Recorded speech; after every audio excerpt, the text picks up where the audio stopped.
প্রথমে কবিতা উৎসব এডি ক্রিয়েশনের সকল দর্শক বন্ধুদের নমস্কার জানিয়ে আরম্ভ করছি আজকের বিশেষ কবিতা পাঠের অনুষ্ঠান। আমার অত্যন্ত প্রিয় সাংবাদিক, আন্তর্জাতিক খ্যাত দিল্লি রাষ্ট্রীয় সাংবাদিক রত্নজ্যোতি দত্ত, যিনি অনেক সৃজনকর্মের সঙ্গে যুক্ত রয়েছেন, এবং দিল্লির শিক্ষিকা বাচিক শিল্পী সুদিতি দত্তকে মনে রেখে কবিতাটি লিখেছি। সুদিতি দত্ত আমার কবিতা আবৃত্তি করেছিলেন করোনাকালে 19 মে, অত্যন্ত ভালো জাদুকরী কণ্ঠে উপস্থাপন করেছিলেন। তাদেরকে মনে রেখে কবিতাটি লিখেছি। কবিতার শিরোনাম একটা জীবন। একটা জীবন চলতে চলতে হয়ে গেলাম পুজোর থালার অর্ঘ্য। একটা জীবন ভালোবাসায় নেমে আসুন পৃথিবীর ওই স্বর্গ। একটা জীবন আমি হলাম ঠাকুর করে প্রদীপ শিকার সলতে। একটা জীবন নদীর মতন ভালোবাসার অমুঘ কথা বলতে। একটা জীবন আউল বাউল টাপুর টুকুর বৃষ্টিধারা প্রীতি। একটা জীবন অনেক কিছু ওরে পাতায় স্মৃতি।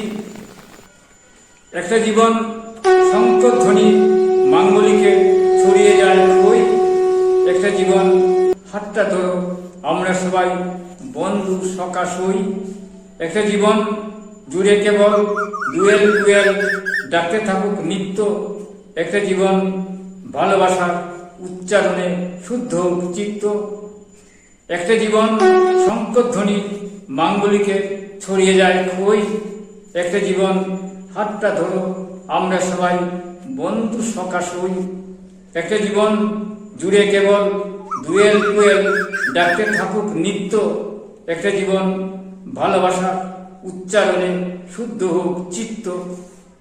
পড়ে নিচ্ছি আমার আরেকটি কবিতার শিরোনাম যাত্রী।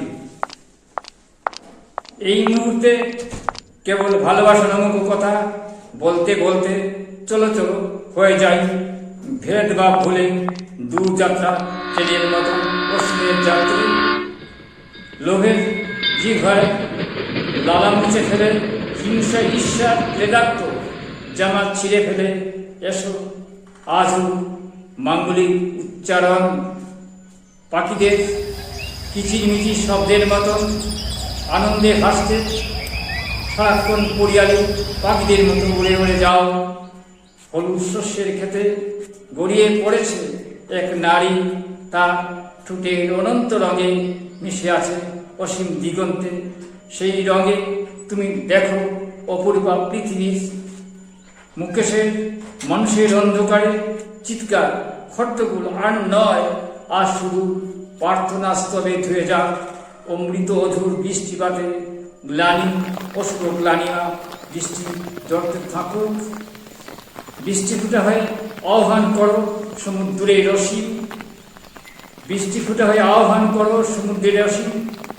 রঙিন পালকে আলপনা আঁকা হয়েছে, সেখানে তুমি তার স্বপ্নের সারথি এসো। আদার কুয়াশা ছিন্ন করে যুদ্ধ বারুদের পৃথিবীর কোণে আবার দেখেছে সূর্যোদয় এসো। নমস্কার, আজ এখানে শেষ করছি আজকের অনুষ্ঠান। কবিতা উৎসব এডুকেশন অনুষ্ঠান শুনুন, দেখুন, আমাদের পাশে থাকুন। কবিতা হলো সুস্থভাবে বেঁচে থাকার অক্সিজেন। নমস্কার।